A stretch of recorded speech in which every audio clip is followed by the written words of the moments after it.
Every night, millions of women lie awake in a full house and feel completely alone. This is one of them. It was 11:47 p.m., and the house was finally quiet.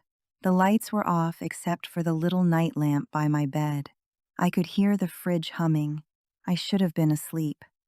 I should have been anything other than awake, staring at the ceiling, listening to the quiet like it was a warning. I had made dinner. I had packed lunches. I had reminded the kids to brush their teeth, helped Sam with his math homework, folded towels, answered emails, and sat through one too many episodes of cartoons I barely remembered. Everything done. Everything taken care of. Except me. I slid under the sheets, my body heavy, but my mind racing. First, it was the grocery list I forgot to check. Then Sam's math test tomorrow. Then, oh God, the email from my mother-in-law I still hadn't answered. I tried counting sheep. I tried the deep breathing app I downloaded 6 months ago and opened maybe twice.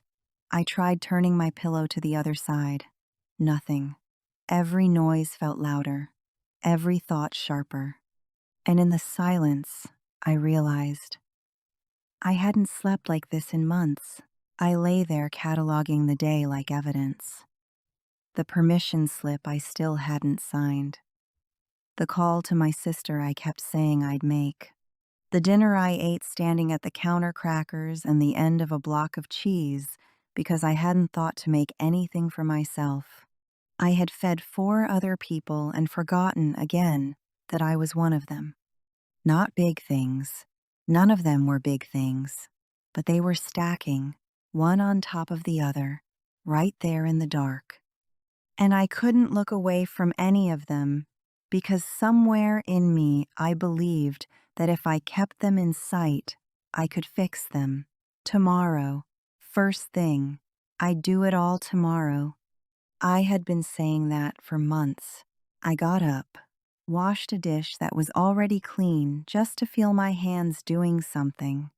The kitchen light was harsh and ugly at midnight, and I stood in it anyway, leaning against the counter in the dark the way you do when you're too tired to go back to bed but too exhausted to stay upright. I thought about making tea. I thought about taking a pill. I thought about calling someone, but it was midnight, and that thought died as fast as it came because even in my own mind, I was managing the inconvenience of my own distress. By 12:30, I was back in bed. A car moved slow past the house. A dog barked somewhere down the street, and still awake, watching the shadows, counting seconds, wishing, in the most ordinary way, that someone would come to the door and just tell me it was okay to stop. I felt like I was floating somewhere above myself, watching a body that refused to rest. I checked my phone. No messages, no emergencies, nothing that warranted this. And still my chest was tight, my jaw clenched, my whole body braced for something that never came. I remembered when I could sleep anywhere, on planes, on couches, in the car while someone else drove. Sleep was a given, like breathing. And now, it was like I had been locked out of a room I used to live in. Standing outside it, knowing exactly what it looked like on the other side, unable to find the door. And then I heard him, snoring. That soft, regular rhythm that used to be the most comforting sound I knew. I used to find it grounding.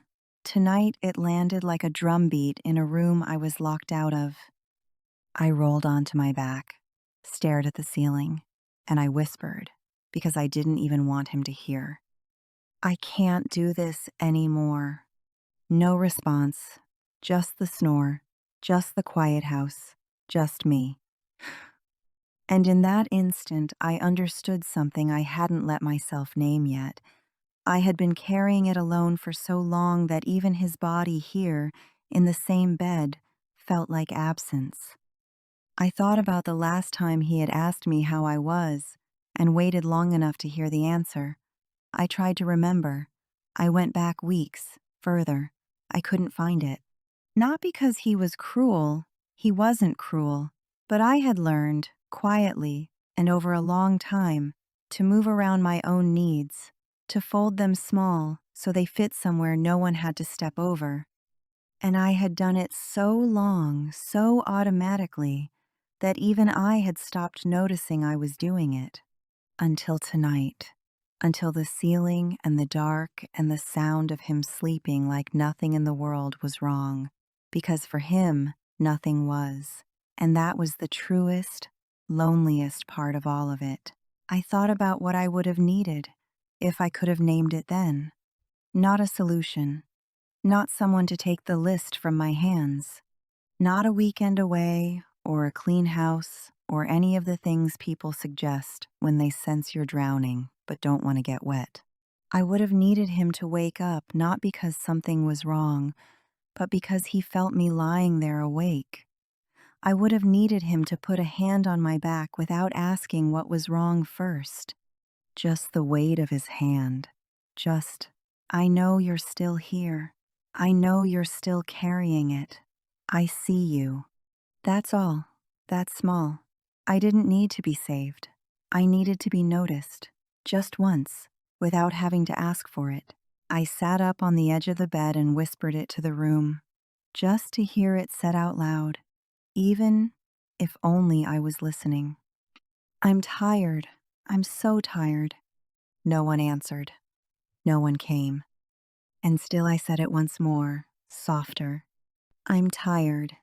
I lay back down, let the words settle somewhere in the corners of the room, and then I just stayed there listening to my own heartbeat against the stillness, waiting for morning.